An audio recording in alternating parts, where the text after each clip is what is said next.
Hey, what's up guys? Welcome back to another review, this time of set 71854. Cole's Mission Mech. Has 364 pieces, 3 figures, and it retails for $35. And of course, another Ninjago mech, but they've changed up this time for the cheaper mechs. We got finished with the previous line of Dragon's Rising mechs and how those were all designed, and now this one is a little bit different and that exciting. I am a big fan of the mechs, and I like to see how they mix it up. 3 figures, of course, being Cole, Zane in his Dragonian form, which looks like a neat little figure, and the Acid Monster, which I think is actually a really neat looking snake figure. And of course, Ninjago has had plenty. The box art shows just a foresty background with the mech in action. Top of the box has Lloyd and the Dragon of Life. Top of the box shows 1-to-1 scale with Zane, and then the figures in action. Side of the box has Cole in action, looking really nice. And then the back has a different view of the mech, and then some of the features, being able to hold the swords on the back, as well as, it has a launcher that I'm struggling to find the right term for. And then it seems like you can swap weapons with another set. All right, so it looks like that's from the Ryu set. So it looks like you can swap weapons with the Young Dragon Ryu set that was released alongside this mech. So that's pretty neat. And then you pop open the box with some push tabs right down there. Looks like 3 solid bags of sets, no stickers at all, it looks like. And then the instruction manual doesn't have the other sets, but it does have what I just said, that you can mix and match the weapons with the Ryu set. So that's a fun little thing that you can do if you have both of them. But let's get this set built. All right, now that the set is built, let's take a look first at the figures. Starting off with Cole, since it's his mech and everything. And he's got the new dragon suit, which looks very nice. Dragon head in the middle there. The scale armor tipped in gold, looking very good. And then the belt off to one side, ending with some, kind of looks like little mini dragon heads or something to me. Plus some little, dragon talons on the feet and little scales on the knees. Got the nice orange arms, which I think always looks good for Cole. Orange has been part of his color palette for a while now, and I think it always looks good, when it is. Back is nothing special. It's just got some more scaling, and then if I removed the armor, there'd be some more conventional armor detailing on the upper back that is hidden away. He does have 2 facial expressions, a grumpy, angry looking one, and a little smiling one, so that's nice. And he is also one of the few ninja to not have to deal with, a repetitive headband hairpiece,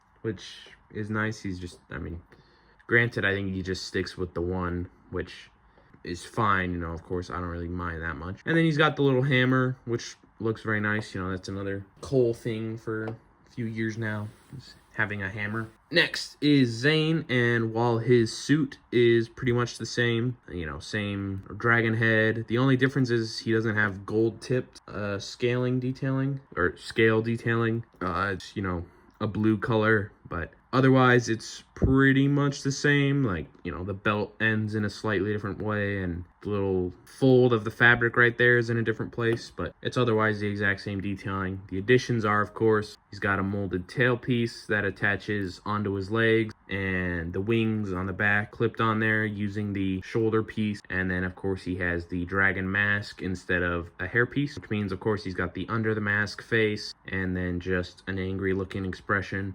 I think the Dragonian form looks nice. Mostly, I think I'd maybe like a different wing piece, but also I wouldn't want to get too large and tacky. Crystallized years ago now at this point, had the crystal forms or whatever was the term, and they had the really big molded wings, and I think that was a little too much. But also, I think the wings for this are a little too small, just a little bit bigger, and I think that would be my preferred look for the figure. Just a nice middle ground, essentially, before it gets a little too big and too tacky. And then lastly, you've got the Acid Monster, which is another sort of snake-like guy. You know, that's a Ninjago classic, but I do really like the look of him. You know, he's got the regular snake bottom, nothing special there, but nice printing all the same. Going up on the chest, he's got some little ropes and a little like pendant hanging down off of it, and a little detailing on the back of those same ropes continuing. But I think what really makes it look nice is the head print, which I think, or not the head print, I think what really makes it look nice is the mold for the head. I like all the translucent green throughout. I think that always looks nice. I really like translucent pieces on figures. I think always looks very nice. So I definitely like the little Acid Monster as well for that. And the little like frills, you know, right back from like the head or whatever. It's good as well. A very nice villain figure to get, you know, in a pretty cheap set as well too. Now for the mech itself, I am a pretty big fan. I think it looks pretty nice. If I had to have some complaints, or not complaints, criticisms, I guess. I'm not the biggest fan of these pieces for shoulder armor. Mechs have, I think, definitely had better shoulder pieces in the past, and this is definitely not my preferred way to have them if you're gonna have them, but it's not that big of a deal. That, and I guess the leg design is the other thing, but otherwise I think a very nice mech. And because he's so small, you can get a little more posy with him than you could with a larger mech, which obviously is limited in certain ways by size, though this one doesn't feel as super duper posable as other comparable mechs of its price. I don't know, maybe I just got some more loose ball joints or whatever, but I think you'll find in other Dragons Rising mechs, at least in my experience, at the $30, $20 price point, the connection will be pretty strong, so you can pretty easily get them posed up on one leg and doing all sorts of stuff. So again, maybe this is a case of some slightly defective pieces. Not really sure, you know, what else would really be done different, because if I'm remembering correctly, you know, those, you know, Dragons Rising mechs from a year or two ago also had ball joints, you know, on the legs and everything. That is something a little annoying. I think that's the fun thing of smaller mechs, is looks wise. I always, you know, I prefer the real big imposing ones. You know, I think, you know, more pieces, they look cooler. So the fun thing for smaller mechs for me is that you can mess around with them more and pose them around a bit. So this one being a little shaky in the legs is not great, because then you're kind of losing out on, to me, the fun of smaller mechs, which is getting a little silly with the posing. But same thing with the arms, you know, they're a little bit sort of loose feeling in there. But in the hands, very simple.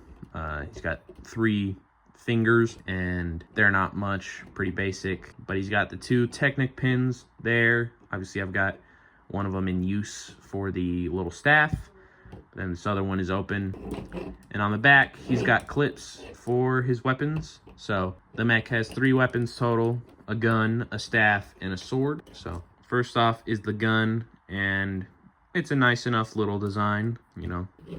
I wouldn't call it my favorite ever, but I do like a mech having like a blaster.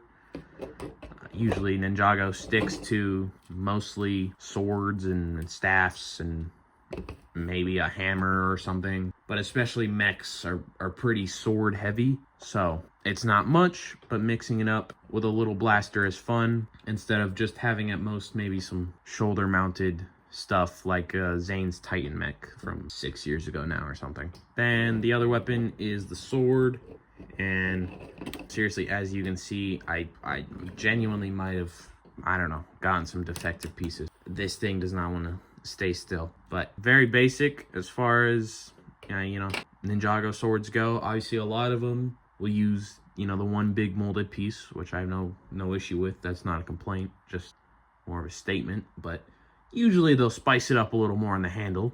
So this one is very plain in that regard. You know, one Technic piece to have the sword be held, and then an orange piece to cap it off. It's nothing special there, but clip it on, and now he's got a sword and a blaster, and you can just then attach the staff like the other weapons onto the back. So all in all, and then lastly, of course, to get an actual character in, it's pretty simple. You fold that down, The head doesn't really move too much, but it doesn't really need to. And then, you know, you can just sit Cole in and fold him up. Obviously, you would actually go through and remove his hammer and then fully seat him in there, but that's just a quick little showing off that it's obviously very easy to get a figure in there. All in all, it's not a bad set, and I don't want to be too critical, I guess, because maybe I truly just got some faulty pieces, and I suppose I can just, you know, if it's really faulty, then I don't know, see if I can just get a free replacement from Lego. They're usually good about missing pieces, so I don't know how they'd be about what is maybe faulty piece. But personally, at least from what I got, I'm a little disappointed with the posability and everything in terms of it not being as sturdy as other prior $20 and $30 mech. But I do like the figure selection, and I like the look of the mech, and if it is just faulty pieces, then I think it's a very solid $35 set. So that's all I have for this one. If you enjoyed the video and you want to see more Lego content, make sure to leave a like and subscribe, and I'll see you in the next one. Peace.